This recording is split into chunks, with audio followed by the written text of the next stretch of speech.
नमस्कार। आज हम एक बेहद दिलचस्प सफर पर निकल रहे हैं। हाँ बिल्कुल। जंतु जगत की गहराइयों में। सोचिए जरा, लाखों तरह के जीव हैं, छोटे, बड़े, सरल, जटिल। इन्हें समझना मतलब किसी चुनौती से कम तो नहीं है। सही कहा। हमारे पास जंतु वर्गीकरण और अलग-अलग समूहों यानी संघों पर कुछ लेखों के अंश हैं, और हमारी कोशिश यही रहेगी कि इस विशाल दुनिया को समझने के लिए जो व्यवस्था बनी है यानी वर्गीकरण, उसकी एक झलक देखें। कुछ खास समूहों से मिले और ये समझे कि ये सब जानना क्यों मायने रखता है। तो पहला सवाल यही उठता है कि आखिर इन लाखों जीवों को अलग-अलग खांचों में बांटने की यानी वर्गीकरण की जरूरत ही क्यों पड़ी? हाँ, ये सवाल बिल्कुल सही जगह से शुरू होता है। देखिए, वर्गीकरण सिर्फ मतलब एक लिस्ट बनाने जैसा नहीं है कि चलो सारे जानवरों के नाम लिख लिए। अच्छा। ये उससे कहीं ज्यादा गहरा है। ये असल में जीवन की कहानी को समझने की एक कोशिश है। एक वैज्ञानिक तरीका है ये जानने का कि कौन सा जीव किससे कैसे जुड़ा है, उनका विकास कैसे हुआ है। इस व्यवस्था से अध्ययन करना बहुत आसान हो जाता है, वरना इतनी विविधता में तो कोई भी खो जाएगा। ये हमें पैटर्न देखने में मदद करता है। यानी ये सिर्फ नाम जानना नहीं बल्कि उनके आपसी रिश्ते समझना है। चलिए तो इस व्यवस्था को खोलना शुरू करते हैं। सबसे पहला बड़ा बंटवारा जो स्रोतों में बताया गया है वो है एक कोशिका वाले जीव यानी प्रोटोजोआ, हाँ, और बहुकोशिका वाले जीव यानी मेटाजोआ के बीच। प्रोटोजोआ कमाल है ना। एक अकेली कोशिका जो जिंदगी के सारे काम कर लेती है, खाना, चलना फिरना, अपनी संख्या बढ़ाना, सब कुछ। जैसे अमीबा या पैरामीशियम। बिल्कुल ये तो अपने आप में एक पूरी दुनिया है। बिल्कुल। और ये दिखने में सरल लग सकते हैं, लेकिन पर्यावरण में इनकी भूमिका बहुत बड़ी है।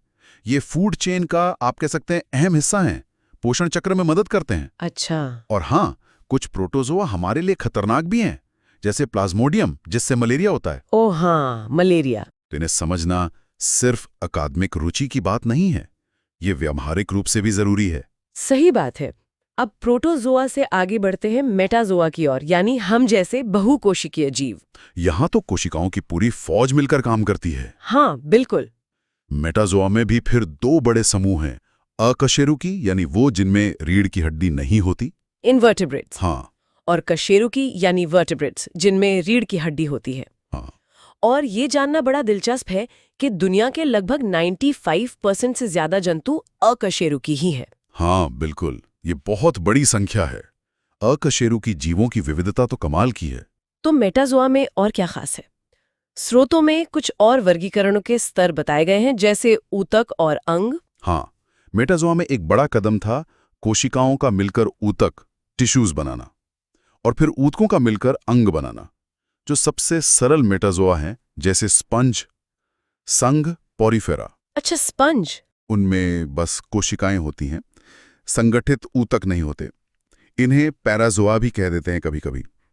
लेकिन ज्यादातर मेटाजोआ, जिन्हें हम यूमेटाजोआ कहते हैं, उनमें ऊतक या अंग होते हैं।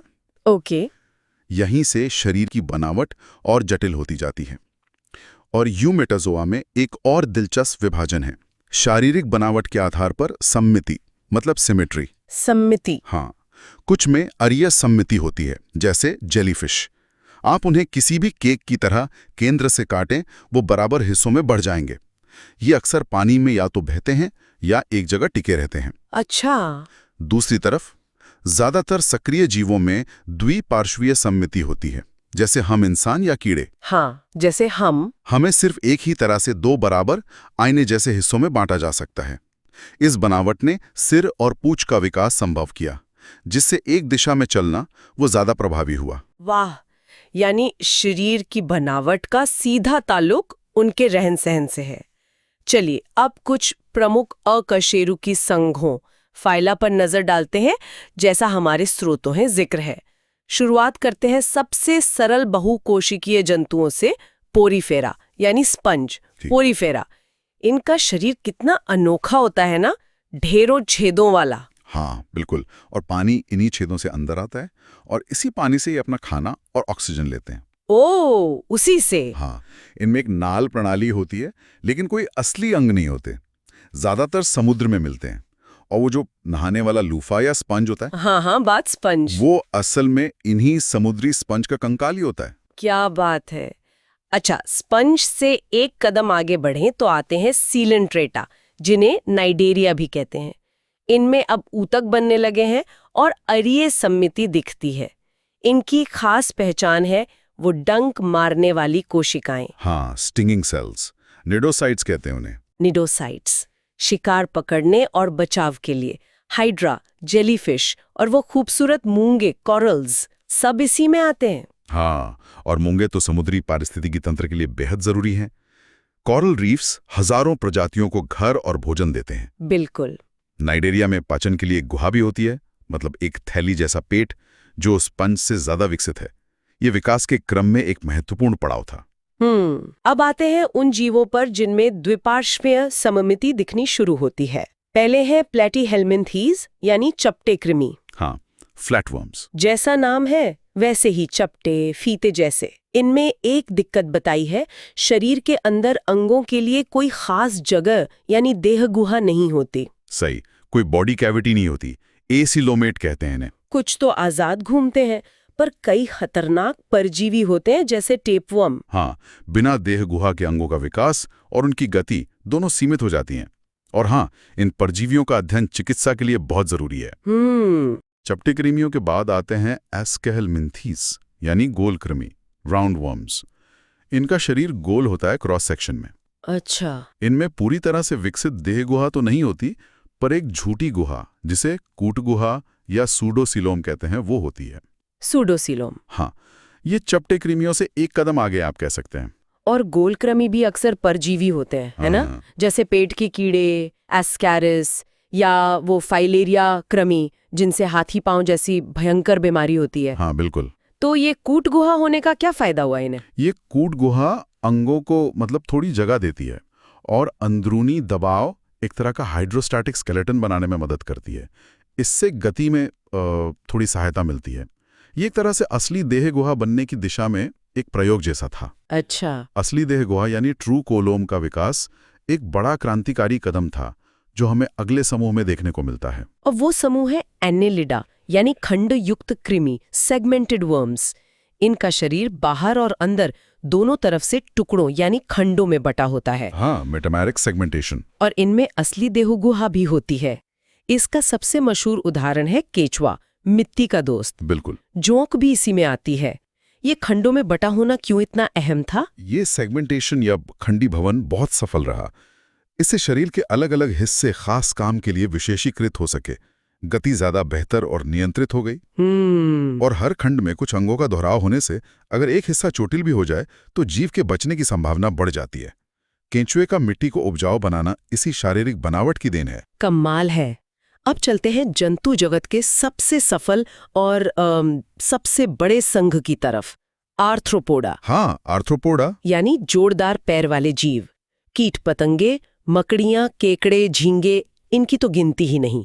आखिर इनकी सफलता का राज क्या है? आर्थ्रोपोडा की सफलता के कई कारण हैं, जैसा स्रोतों में भी इशारा है। एक तो इनके शरीर पर काइटिन का बना मजबूत बाहरी कवच होता है, एक्सोस्केलेटन। हाँ, एक्सोस्केलेटन, जो सुरक्षा भी देता है और शरीर को ढांचा भी। दूसरा, इनके पैर और बाकी उपांग टुकड़ों में जुड़े होते हैं, जॉइंटेड अपेंडेजेस। अच्छा, जोरदार। जिससे ये बहुत कुशलता से चल फिर सकते हैं, पकड़ सकते हैं, महसूस कर सकते हैं। तीसरा, इनमें विकसित संवेदी अंग और नर्वस सिस्टम होता है। इन सब ने मिलकर इन्हें धरती, पानी, हवा, हर जगह फैलने में मदद की। वाकई अविश्वसनीय। इतने सफल समूह के बाद अगला नंबर है मुलस्का का, यानी कोमल शरीर वाले जंतु। हाँ, मोलस्क। जैसे घोंगा, सीप। इनका शरीर तो नरम होता है, फिर ये अपनी सुरक्षा कैसे करते हैं? हाँ, ज्यादातर मोलस्क अपने नरम शरीर को बचाने के लिए कैल्शियम कार्बोनेट का एक कठोर कवच, शेल, बनाते हैं। सही।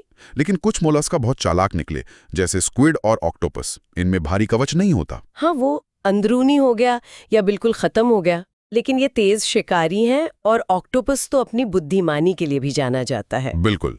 मोलस्का शारीरिक बनावट में बहुत विविध हैं, धीमी गति वाले घोंगे से लेकर तेज रफ्तार स्क्विड तक।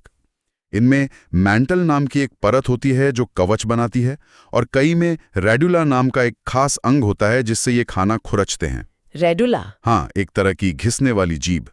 समुद्री और मीठे पानी के इकोसिस्टम में इनका बड़ा योगदान है। और अब एक और अनोखा समूह, इकाइनोडर्मेटा, यानी कांटेदार त्वचा वाले। हाँ, स्पाइनी स्किन। ये सारे के सारे समुद्री जीव हैं, जैसे स्टारफिश या समुद्री खीरा।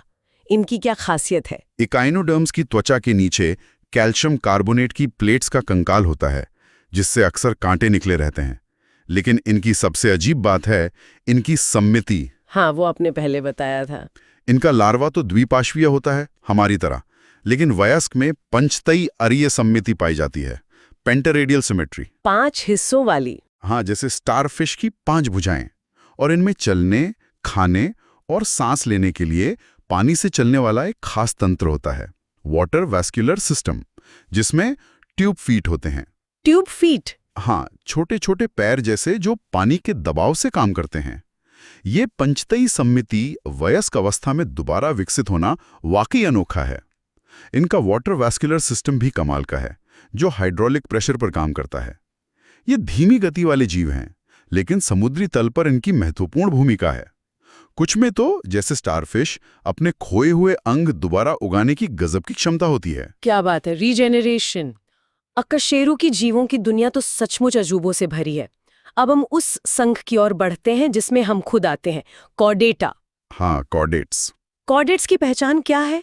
स्रोतों के मुताबिक सभी कॉर्डेट्स में जीवन की किसी न किसी अवस्था में 3 मुख्य चीजें जरूर होती हैं। एक नोटोकॉर्ड। हाँ, नोटोकॉर्ड। ये एक लचीली छड़ जैसी संरचना होती है जो शरीर को सहारा देती है। दूसरा, एक पृष्ठीय खोखला तंत्रिका रज्जु, डॉर्सल हॉलो नर्व कॉर्ड, जो आगे चलकर हमारा ब्रेन और स्पाइनल कॉर्ड बनता है। और तीसरा, ग्रसनी गिल दरारें, फेरिंजियल गिल स्लिट्स। हाँ, जो जलीय जीवों में गलफड़े बनते हैं और हम जैसे स्थलीय जीवों में भ्रूणावस्था में दिखते हैं। बिल्कुल, ये तीनों लक्षण कॉर्डेट्स को बाकी जंतुओं से अलग करते हैं। नोटोकॉर्ड खास तौर पर महत्वपूर्ण है। ये शरीर को अंदरूनी सहारा देने का एक शुरुआती लचीला तरीका था। आगे चलकर ज्यादातर कॉर्डेट्स में, जिन्हें हम कशेरू की यानी वर्टिब्रेट्स कहते हैं, हाँ, वर्टिब्रेट्स, इसी नोटोकॉर्ड की जगह रीढ़ की हड्डी, वर्टिब्रल कॉलम, नी ले ली, जो ज्यादा मजबूत सहारा देती है। तो कॉर्डेटा में भी 2 समूह हैं। एक वो जिनमें रीढ़ की हड्डी नहीं होती, प्रोटोकॉर्डेट्स, हाँ, जैसे हर्डमैनिया। और दूसरे हम जैसे, जिनमें होती है, यानी कशेरू की या वर्टिब्रेट्स। चलिए अब कशेरू की जीवों पर ध्यान देते हैं। इन्हें 5 मुख्य वर्गों में बांटा गया है। हाँ, 5 मुख्य क्लासेस। पहला वर्ग है पिसीज, यानी मछलियां, पानी की महारानी। ये गलफड़ों से सांस लेती हैं। इनके शरीर पर शल्क होते हैं और तैरने के लिए पंख। हाँ। ये पानी के जीवन के लिए पूरी तरह अनुकूलित हैं। दूसरा वर्ग है एम्फीबिया, यानी उभयचर। ये वो जीव हैं जिन्होंने पानी से निकलकर जमीन पर पहला कदम रखा, जैसे मेढक। हाँ, एम्फिबियंस। इनका जीवन चक्र बड़ा दिलचस्प है। लार्वा, टैडपोल पानी में रहता है और गलफड़ों से सांस लेता है, जबकि वयस्क जमीन पर या पानी के पास रहता है और फेफड़ों और त्वचा से सांस लेता है। हाँ, पानी से जमीन पर आना एक बहुत बड़ा विकासात्मक कदम था। इसके लिए कई बदलाव जरूरी हुए। फेफड़ों का विकास, मजबूत पैरों का विकास, त्वचा का सूखने से बचना। एम्फीबिया इन दोनों दुनियाओं के बीच एक पुल की तरह है। लेकिन फिर भी पानी चाहिए इन्हें। हाँ, अभी भी प्रजनन के लिए इन्हें पानी पर निर्भर रहना पड़ता है। इनके अंडे पानी में ही सुरक्षित रहते हैं। अच्छा, जमीन पर असली कामयाबी मिली अगले वर्ग को, रेप्टिलिया यानी सरीसृप। रेप्टाइल्स, हाँ। जैसे सांप, छिपकली, कछुए, मगरमच्छ। इनमें ऐसा क्या खास था जो ये जमीन पर इतने सफल हुए? रेप्टाइल्स ने कुछ बड़े आविष्कार किए। एक तो इनकी त्वचा सूखी और शल्कों से ढकी हुई होती है, जो पानी के नुकसान को रोकती है। ओके। दूसरा, और शायद सबसे महत्वपूर्ण, इन्होंने ऐसे अंडे देने शुरू किए जिनके ऊपर एक मजबूत कवच होता है, एमनियोटिक एग। Amniotic egg? हाँ, इस अंडे के अंदर ही भ्रूण को जरूरत का सारा पोषण और पानी मिल जाता है। इससे ये पानी से दूर सूखी जमीन पर भी अंडे दे सकते थे। ये जमीन पर जीवन के लिए पूरी तरह आजाद हो गए। कमाल का अंडा। सरीसृपों के बाद आते हैं 2 और वर्ग जो गर्म खून वाले हैं। पहले है एवीज, यानी पक्षी। बर्ड्स। पंख, उड़ने की क्षमता, कबूतर, गौरैया, चील, हवा के बादशाह। पक्षियों का शरीर उड़ान के लिए एक इंजीनियरिंग का नमूना है। पंख तो हैं ही, साथ में हड्डियां खोखली और हल्की होती हैं। हाँ, वायवी हड्डियां। ये गर्म खून वाले होते हैं, वार्म ब्लडेड, यानी बाहर का तापमान चाहे जैसा हो, ये अपने शरीर का तापमान स्थिर रख सकते हैं। होम्योथर्मिक। इससे इन्हें ज्यादा ऊर्जा मिलती है, जो उड़ने जैसी क्रिया के लिए जरूरी है। बिल्कुल। गर्म खून वाला होना और पंखों का विकास, इन दो चीजों ने पक्षियों को नई ऊंचाइयों पर पहुंचा दिया। ये दुनिया के हर कोने में पाए जाते हैं और माना जाता है कि इनका विकास डायनासोर की एक शाखा थेरोपॉड्स से हुआ है। वाह, डायनासोर से? और आखिर में आता है वर्ग मैमेलिया, यानी स्तनधारी हम सबका वर्ग। मैमल्स। हाँ। गाय, हाथी, वेल, चमगादड़ और इंसान। हमारी क्या पहचान है? स्तनधारियों की सबसे बड़ी पहचान है शरीर पर बाल या फर और स्तन ग्रंथियां, मैमरी ग्लैंड्स, हाँ। जिनसे मादाएं अपने बच्चों को दूध पिलाती हैं। हम भी गर्म खून वाले हैं। ज्यादातर स्तनधारी बच्चों को जन्म देते हैं। विविपेरस। हाँ, कुछ अपवाद हैं जैसे प्लैटिपस जो अंडे देते हैं। अच्छा, हाँ। बाहरी कान का होना भी एक पहचान है। ये बच्चों को पोषण और सुरक्षा देता है, जिससे उनके बचने की संभावना बढ़ जाती है। इन सब वजहों से स्तनधारी बहुत विविध वातावरणों में ढल पाए हैं और आज दुनिया के प्रमुख जीवों में से हैं। तो आज हमने जंतु जगत के वर्गीकरण की एक, कह सकते हैं, काफी विस्तृत झलक देखी। एक कोशिका वाले प्रोटोजुआ से शुरू करके सरल स्पंज और जेलीफिश से होते हुए चपटे और गोल कृमियों से गुजरकर खंडयुक्त केंचुओं तक पहुंचे। हाँ, काफी लंबा सफर था। फिर अकशेरुकी के सरताज आर्थ्रोपोडा, कोमल मोलस्का और अजीब इकाइनोडर्म्स को देखा।